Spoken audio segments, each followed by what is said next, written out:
This is part 10. Today we are going to learn section 3, 3.1 summary writing. What is the meaning of summary? Summary means in Marathi we can call सारांश लेखन. एखादा 2 किंवा 3 paragraph आपल्याला दिलेले असतात पेपरमध्ये. बोर्डासाठी हा कमीत कमी 3 मार्काला तरी प्रश्न ठरलेला प्रश्न आहे हा रायटिंग स्किल मधला. मग तुम्हाला 2-3 पॅराग्राफ दिलेले असतात आणि डू द समरी रायटिंग म्हणून क्वेश्चन दिलेला असतोय. आता समरी रायटिंग लिहिणं म्हणजे त्यातलं सारांश लेखन लिहिणं हे जरी आपल्याला कळलं असलं तर विद्यार्थ्यांचं कन्फ्युजन काय आहे की तिथले 2-4 वाक्यांबद्दल एक वाक्य लिहायचं, अशी एक 7-8 वाक्य लिहायचं आणि आपण समरी रायटिंग लिहिलं असं समजायचं आणि ऍक्च्युली तिथं मात्र अर्धाही मार्क पडू शकत नाही. त्यामुळे समरी रायटिंग करताना महत्वाचं बघा हे लक्षात ठेवा. Marks distribution. Title 1 mark, covering essential point 1 mark, language style and grammar 1 mark, total 3 mark. याच्या पलीकडे मार्क्स पडत नाहीत. कळालं काय? हे जर लिहिलं असेल तरच मार्क्स पडणार. टायटल लिहिलं असेल तर 1 मार्क पडणार.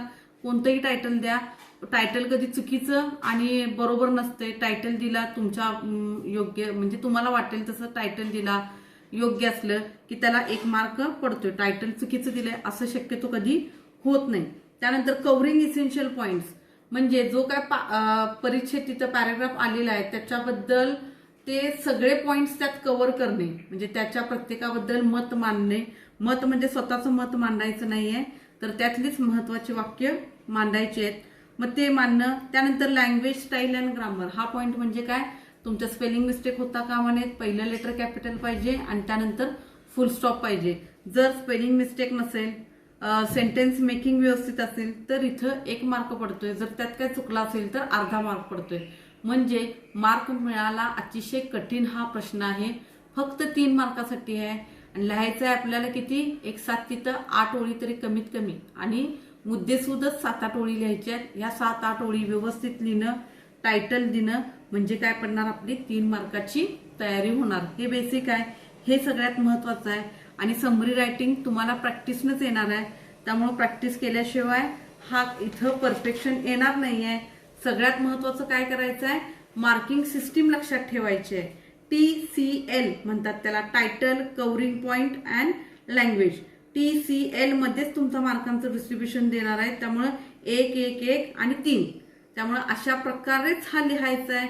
असा लिहिला तरच मार्क मिळणार आहेत. बाकीचं काही लिहा तुम्हाला अजिबात मार्क मिळणार नाही.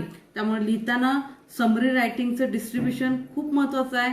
टायटल, कव्हरिंग इसेन्शियल पॉइंट्स आणि लँग्वेज याच्या पलीकडे अजिबात मार्क मिळत नाहीत. त्यामुळे हेच एवढेच मुद्दे लिहिणं महत्वाचं आहे. समरी रायटिंग आले की पहिलं टायटल लिहिलं पाहिजे हे लक्षात ठेवा. त्यानंतर त्या पॅराग्राफ मधलं जे जे काही इसेन्शियल आहे त्याच्याबद्दल एक 5-7 वाक्य तुमची झाली पाहिजेत आणि कोणतंही यामध्ये स्वतःचं मत मांडायचं नाही. जे काय पॅराग्राफ मध्ये आहे त्यातलेच महत्वाचे मुद्दे आपण मांडायचे हे लक्षात ठेवायचे. ही पद्धत आहे समरी रायटिंगची. तर अशा प्रकारे आपण समरी रायटिंग हा टॉपिक सुरू करूया.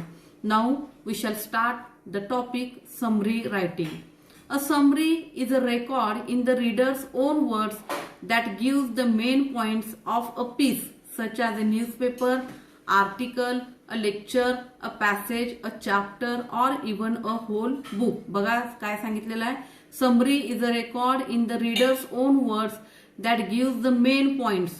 म्हणजे त्या पूर्ण परिच्छेदातले फक्त मेन पॉइंट्स आपल्या सेंटेन्स मेकिंग मध्ये मांडणं म्हणजे महत्वाचे मुद्दे मांडणं म्हणजेच सेंटेन्स म्हणजेच समरी रायटिंग हे इथं सांगायचं आहे. That gives the main points of a piece such as a न्यूजपेपरचं समरी रायटिंग होऊ शकतंय, आर्टिकलचं, लेक्चरचं, पॅसेजचं, चॅप्टरचं और इवन अ होल बुक किंवा पूर्ण बुकचं देखील समरी रायटिंग होऊ शकते. समरी रायटिंग म्हणजे सारांश लेखन.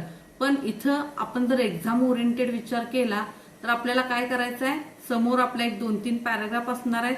त्या पॅराग्राफचं आपल्याला मेनली अ पॅसेजचं आपल्याला समरी रायटिंग करायचं आहे. हे डोक्यात ठेवा. आणि ते कसं करायचं, कशा प्रकारे मार्क्स देणार, डिस्ट्रीब्युशन कसं आहे हे मी आता तुम्हाला इथं एक्सप्लेन केलेलं आहे. त्यामुळे डेफिनेशन पार्ट वगैरे काय करायची नाही आहे. फक्त ही समजून घ्यायची आहे किंवा मेन पॉइंट्स मांडणं योग्य प्रकारे म्हणजेच काय समरी रायटिंग, मराठीत म्हणायचं सारांश लेखन.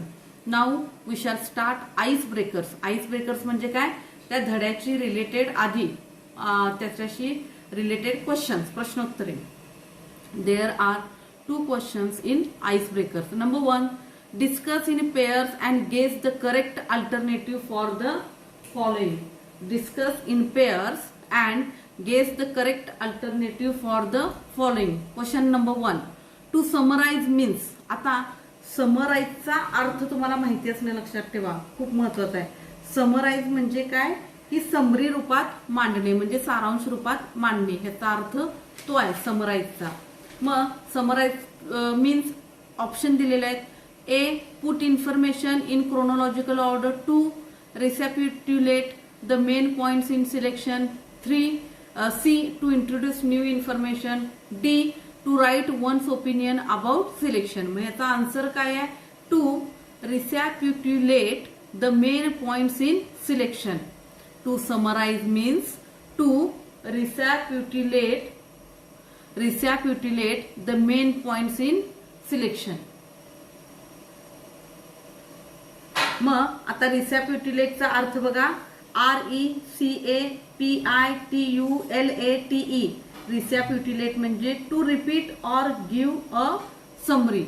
रिकॅपिट्युलेटचा अर्थ आहे to repeat or give a summary. Number 2 question, the type of summary that consists of a paragraph to express the main idea is. The type of summary that consists of a paragraph to express the main idea is. Option आहे A, outline. 2, report. 3, synopsis. D, written summary. आता ह्याचा answer आहे written summary.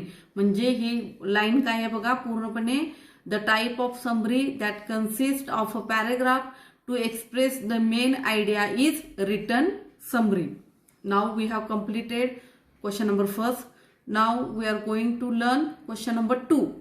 There are various ways of incorporating other writers' work into your own writing.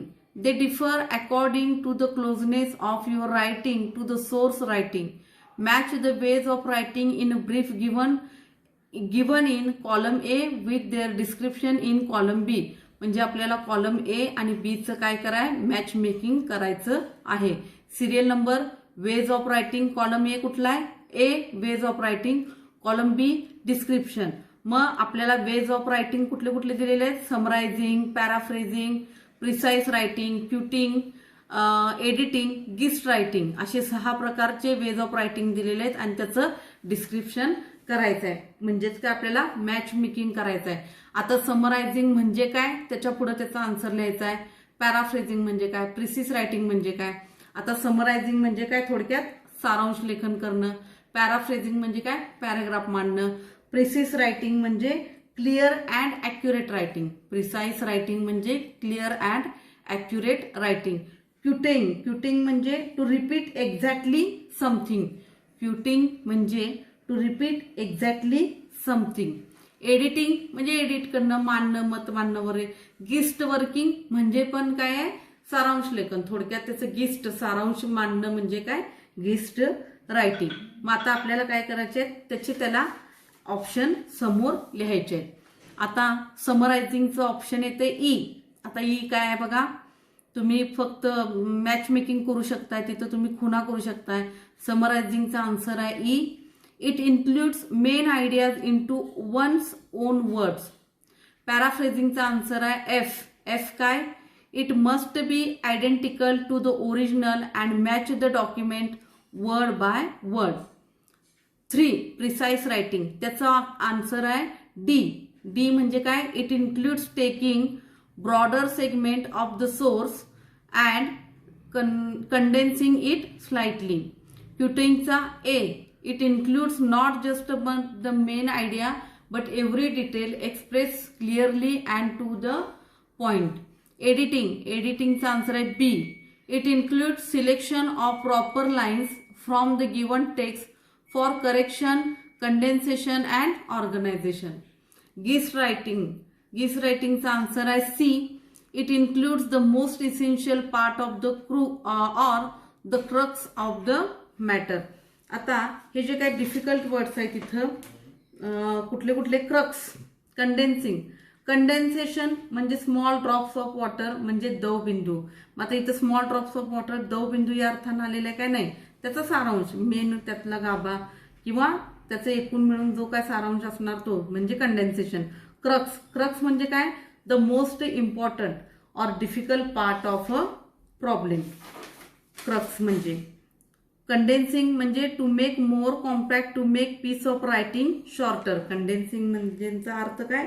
To make more compact, to make piece of writing. Thus, we have completed the first page of the summary writing. Now, we will start the summary writing. Now, I am going to start the summary writing, the paragraph. Brevity is the soul of wit is one of the countless maxims coined by William Shakespeare. It is relevant to speaking as well as writing. Brevity or concision is the cutting out of unnecessary words while conveying an idea. आता मुळात आपण ह्या शब्दांचा अर्थ समजून घेऊया. Brevity म्हणजे काय? What is the meaning of brevity? Brevity means short or quick. Brevity means short or quick.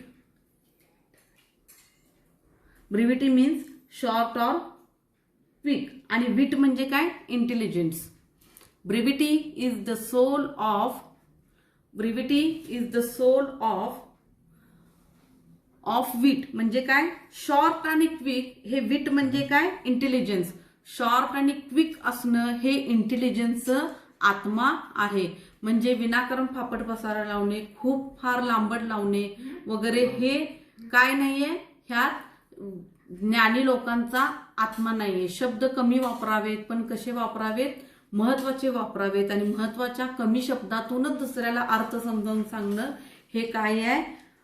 शहाणपणाचं लक्षण आहे किंवा ज्ञानी लोकांचं लक्षण आहे. आणि तो ज्ञानाचा आत्मा आहे. शॉर्ट आणि क्विक असणे हा ज्ञानाचा आत्मा आहे असं म्हणायचं आहे इथं. Is one of the countless maxim coin by William Shakespeare. मग हे वाक्य कोणाचं आहे? की बाबा शॉर्ट असणं, क्विक असणं हा ज्ञानाचा आत्मा आहे, इंटेलिजन्स लोकांचा आत्मा आहे. हे वाक्य कोणाचं आहे? तर विल्यम शेक्सपियरचं आहे. It is relevant to speaking as well as writing. मग जसं बोलण्याच्या बाबतीत हे महत्वाचं आहे तसंच हे कशाच्या बाबतीत आहे? रायटिंगच्या बाबतीत पण उपयुक्त आहे किंवा रायटिंगच्या बाबतीत पण हे कनेक्टेड आहे.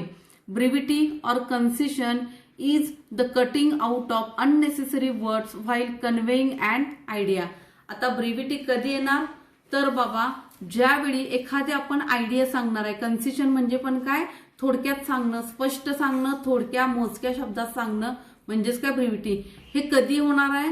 जर अननेसेसरी आपण जे शब्द वापरणार आहे किंवा आपली आयडिया एक्सप्रेस करताना नको असणारे शब्द ज्यावेळी आपण कट करणार आहे तर ते काय होणार आहे? ती ब्रिव्हिटी होणार आहे. कोणतीही आयडिया जर आपल्याला एक्सप्लेन करायची असेल तर कमी शब्दात, मोजक्या शब्दात आणि महत्वाच्या शब्दात सांगणे म्हणजेच काय? ब्रिव्हिटी सांगणे. आणि हा इंटेलिजन्सचा आत्मा आहे.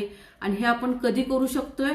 ज्यावेळी आपण अननेसेसरी फापट पसारा जो म्हणतो आपण, जे नको असणारे शब्द ज्यावेळी आपण कट करू त्यावेळीच काय करू? कमी शब्दामध्ये, महत्वाच्या आणि मोजक्या शब्दामध्ये एखादी कल्पना आपण एक्सप्रेस करू शकतोय किंवा आपण एखादी कल्पना सांगू शकतोय. मग या सगळ्यातून आपल्याला काय कळलेलं आहे? सारांश की बाबा कमी शब्दात, ठराविक मोजक्या शब्दात एखादी कल्पना मांडणे म्हणजे काय आहे? हा ज्ञानी लोकांचा आत्मा आहे. म्हणजे हे खरं काय आहे? ज्ञानीपणाचं लक्षण आहे.